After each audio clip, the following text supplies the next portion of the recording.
बेटा ये जो है ये मल्टीनोमियल थ्योरम के क्वेश्चन दिया हुआ है। पहले मैं आपको समझा देता हूँ कि पूछा क्या है इन्होंने। तो x plus y plus z less than equal to 52 है और ग्रेटर देन 35 है। तो ये इनइक्वालिटी बेस्ड क्वेश्चन है और x y और z नेचुरल नंबर हो सकते हैं, हमें नंबर ऑफ सॉल्यूशंस निकालना है। तो बेटा जब मल्टीनोमियल थ्योरम में हमारे पास इनइक्वालिटी होती है तो उसमें एक डमी वेरिएबल ऐड करना होता है। सबसे पहले लेस देन इक्वल टू 52 है, तो इसमें से हमें, अगर मैंने सिर्फ x plus y plus z less than equal to 52 लिखा तो वो सोल्यूशंस हटाने पड़ेंगे जिसमें x plus y plus z का सम 35 या उससे कम है। क्योंकि यहाँ पे सम क्या बोला है, 35 के ऊपर होना चाहिए, 52 से कम होना चाहिए। मतलब 52 इंक्लूड हो सकता है, 36 इंक्लूड हो सकता है या 36 के ऊपर, 35 या उसके नीचे नहीं चाहिए।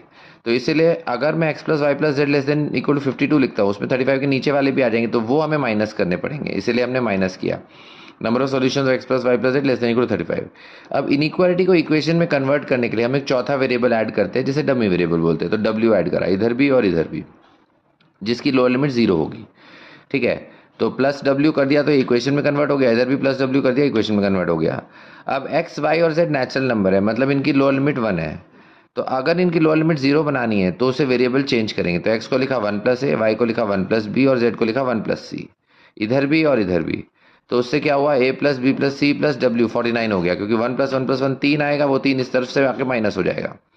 सिमिलरली यहाँ पे भी a plus b plus c plus डब्ल्यू 1 प्लस 1 3 आएगा, वो इधर जाके माइनस हो गया, 32 हो गया। तो अब चारों वेरिएबल की लोअर लिमिट 0 है। डमी वेरिएबल की तो ऑलरेडी लोअर लिमिट 0 ही थी।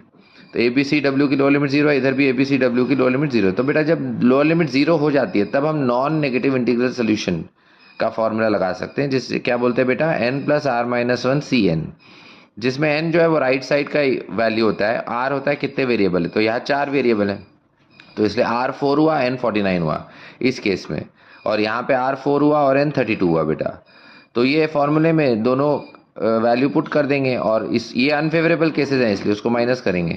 तो इसलिए अपना आंसर क्या होगा, 52C 49 माइनस 35C 32। और बस उसको फिर एनसीआर के फॉर्मूले से एक्सपेंड किया, n factorial divide by r factorial n minus r factorial, इधर भी n factorial r factorial n minus r factorial. तो उसको फर्दर सिंप्लीफाई करते हैं, कैंसिल वगैरह करते हैं। तो पहला टर्म बनता है 22100, दूसरा टर्म 6545। तो 22100 में से 6545 माइनस किया तो फाइनल आंसर आ गया बेटा 15555। ओके, तो आई होप आपको समझ में आ गया होगा। फिर भी कोई डाउट है तो you can always ask me in the comments. Okay, thank you.